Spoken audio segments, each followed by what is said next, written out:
Board में भी idioms वही आएंगे या फ्रेजेस, एसएससी में भी वही आएंगे, टीजीटी में भी वही और पीजीटी में भी वही। ठीक है, तो चलिए पहला इडियम है a feather in one's cap. इसका मतलब होता है एन अचीवमेंट या फिर something to be proud of. A feather in one's cap का मतलब है कोई ऐसी चीज जिसके प्रति आपको गर्व होना चाहिए, यानी सक्सेस अगर आपके हाथ लग गई किसी भी फील्ड में तो वो क्या है, फीदर इन योर कैप। सही, जैसे मान लो किसी बच्चे ने टॉप कर दिया तो उसका टॉप करना क्या है, for his family and for himself it is feather in his cap, he has an achievement, he has something to be proud of. सही है, उसको जो है एक सफलता मिल गई जिसे उस पर गर्व है। क्लियर, यानी फीदर इन वंस कैप का मतलब है ऐसी चीज जिसपे हमें क्या होना चाहिए, गर्व होना चाहिए, सफलता मान लो एक तरह से। Clear, an achievement. Next, a man of the world. ये थोड़ा नया सा होगा। मैन ऑफ द वर्ल्ड ऐसे व्यक्ति को बोला जाता है जिसको ऐसा लगता है पूरी दुनिया का अनुभव है, बड़ा समझदार ऐसा इंसान होगा, गौतम बुद्धा टाइप का, है ना, सारी दुनिया का ऐसा लगेगा, सबका इसे नॉलेज है, बड़ा समझदार सेंसिबल आदमी है। तो एक ऐसा व्यक्ति जो एक्सपीरियंस्ड है, often with a cosmopolitan background. Cosmopolitan का मतलब है ऐसा लगेगा उसको संसार की नॉलेज है, उसने दुनिया घूम रखी है, इस तरह का समझदार और अनुभव वाला बंदा क्या कहलाएगा, a man of the world.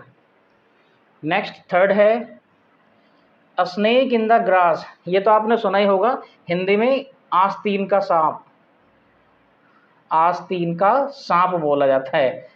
आस्तीन का सांप विभीषण टाइप है ना, मतलब किसी को आप दूध पिला रहे हैं सांप को, वही आपको डस ले, तो आस्तीन का सांप का मतलब है एक ऐसा व्यक्ति जो धोखेबाज है, वो आपको ही धोखा दे देगा। आप उसकी मदद कर रहे हैं, चारों तरफ से हेल्प कर रहे हैं, लेकिन वो अंततः किसको धोखा देगा, आपको धोखा देगा। तो फिर क्या कहेंगे आप, he is a snake in the grass. तो इसका मीनिंग क्या है, डिसीटफुल या फिर ट्रिकैरस पर्सन, धोखेबाज छल कपटी आदमी होगा ये, है ना, इस पर भरोसा नहीं किया जा सकता। ये तुम्हारा दोस्त भी होगा, रिश्तेदार भी होगा, घर में कोई हो सकता है। तो ऐसा व्यक्ति जो तुम्हें धोखा दे दे, तुम्हारे साथ रह रहा है ना, क्या कहलाएगा वो, आस्तीन का सांप, स्नेक इन द ग्रास। उसको तुम आइडेंटिफाई नहीं कर सकते ना, ये चीज। Next, a turncoat. Turncoat बोला जाता है दल बदलू को, है ना, जैसे आज इस पार्टी में है, कल उस पार्टी में चला गया, परसों उस पार्टी में, जिसने वही पैसा दिया या कुछ भी है उसके पास चला गया। या फिर कोई ऐसा व्यक्ति जो डिसीजन बदल रहा है, जैसे आजकल क्या हो रहा है, एडमिशन लेने आ रहे हैं, अभी एक बच्चे का एक्सपीरियंस क्या हुआ मैं पर्सनल बता रहा हूँ।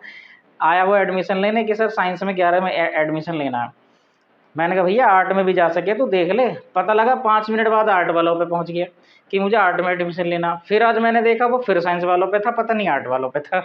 यानी जो अपनी लगातार ओपिनियन चेंज करे, ऐसे व्यक्ति को भी क्या बोलते हैं, टर्न कोट। या फिर अपनी पार्टी को चेंज कर दे, ऐसा व्यक्ति भी क्या कहलाता है, टर्न कोट, दल बदलू या डिसीजन बदलू है ना, one who changes once opinion और पार्टी, जो अपनी राय बार बार बदल दे या फिर अपनी पार्टी, पॉलिटिकल पार्टी या अपनी साइड बदल दे बार बार, क्या कहलाएगा वो, turncoat. Next, a white elephant. ये बहुत कॉमन सा इडियम है, अ यूजलेस पोजेशन या फिर a waste of money. A useless possession और अ वेस्ट ऑफ मनी। देखिए ये है वाइट एलिफेंट का मतलब सफ़ेद हाथी। सफ़ेद हाथी ऐसे तो होता नहीं है नॉर्मली, मतलब होता ही नहीं है सफ़ेद हाथी, जैसा वैसे ही रहेगा वो। तो अब अगर आपने वाइट एलिफेंट रख लिया, इसका मतलब उसको खिलाना पिलाना, बहुत उसकी साज सज्जा, धुल धुल के उसे साफ करना कि रंग ना काला पड़ जाए, है ना, वैसे करना पड़ेगा ना, इमेजिनरी ये एक्चुअली में है नहीं।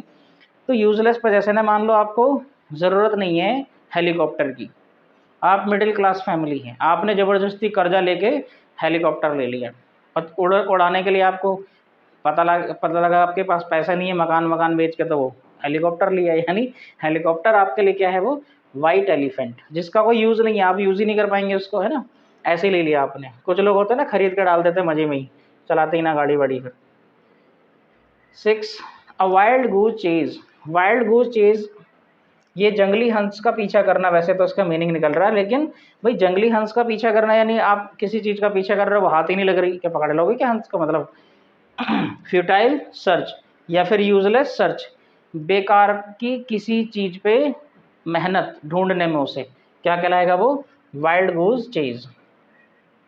अगला देख लेते हैं, to have an axe to grind, ये भी स्पोकन में बहुत चलन में है। ये है अपना उल्लू सीधा करना, अपना उल्लू। भाई हिंदी में मिस्टेक हो जाए तो भाई माफ़ी, क्योंकि हो सकता है हो जाए।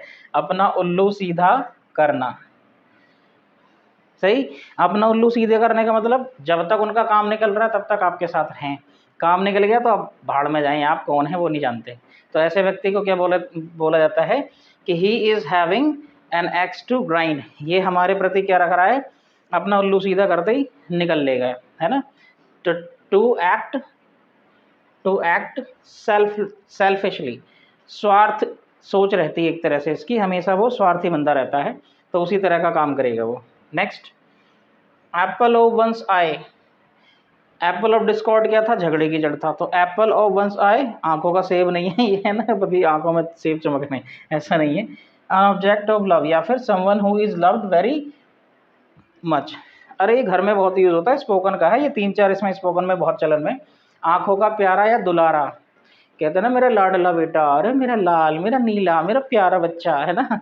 तो अंग्रेजी में क्या कहेंगे, oh my apple of my eyes, है ना, एप्पल ऑफ माई आई, मेरा लाड़ू, है ना, पता नहीं क्या बोलते हैं। 9th, at stake, at stake का मतलब है दांव पर, दांव पर। इन डेंजर, कहते हैं ना जिंदगी दांव पे लगी यार, तुझे अपने मजे आ रहे हैं। मान लो कर्ज ले लिया किसी से, तुम भागे फिर रहे हो, है ना, तो ढूंढते फिर रहे हैं कर्ज वाले, लेकिन पड़ोसी के कह रहा है यार मुझे पैसे उधार दे दे, भैया मेरी तो जिंदगी की लगी पड़ी है यार, अब तुम अपनी पड़ रही है, नहीं, जिंदगी दांव पर होना, at stake.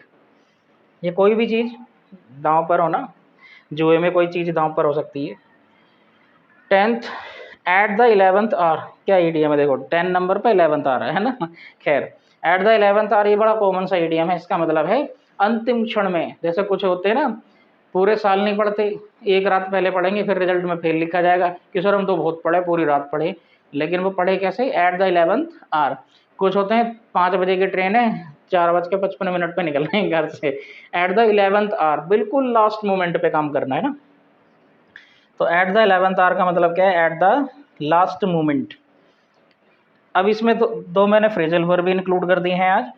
Back out, back out का मतलब होता है गाइस टू विदड्रॉ या फिर टू रिट्रीट फ्रॉम।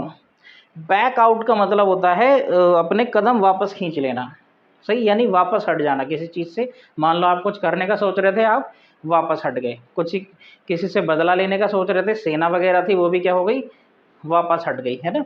रिट्रीट का मतलब पीछे हटना है, टू विदड्रॉ फ्रॉम या फिर टू रिट्रीट फ्रॉम, वापस हट जाना है एक तरह से। ये लास्ट ईडीएम है बैकअप। बैकअप ये आपने मूवीज़ वगैरह में सुना होगा ना, पुलिस वालों के मुँह से, बैकअप भेजो मैं फंस गया, है ना, वो पुलिस वाला कि मेरा एक साथी घायल है, बैकअप भेजो। तो बैकअप का मतलब ये नाउन और वर्ब दोनों है गाइस, है ना, ये नाउन भी है वर्ब भी है, ये वाला फ्रेजल वर्ब। तो ये क्या है, टू सपोर्ट, तो ये वर्ब के रूप में है। आ सपोर्ट या फिर आ हेल्प, है ना, ये है नाउन। यानी सपोर्ट हो तब भी बैकअप बोलेंगे, सपोर्ट भेजना है, देना है सपोर्ट, हेल्प देनी है, तब भी बैकअप बोलेंगे। क्लियर। तो उम्मीद है समझ में आ गया होगा सब कुछ। चैनल पे नए हैं तो सब्सक्राइब करना बिल्कुल ना भूलें, और वीडियो समझ में आ रहा है तो प्लीज़ कमेंट करके ज़रूर बताएं। लाइक करें, और सबसे इम्पोर्टेंट शेयर ज़रूर करें वीडियो, अकेले अकेले मत रखो भैया, ठीक है। मिलते हैं नेक्स्ट वीडियो में, बाय बाय, टेक केयर।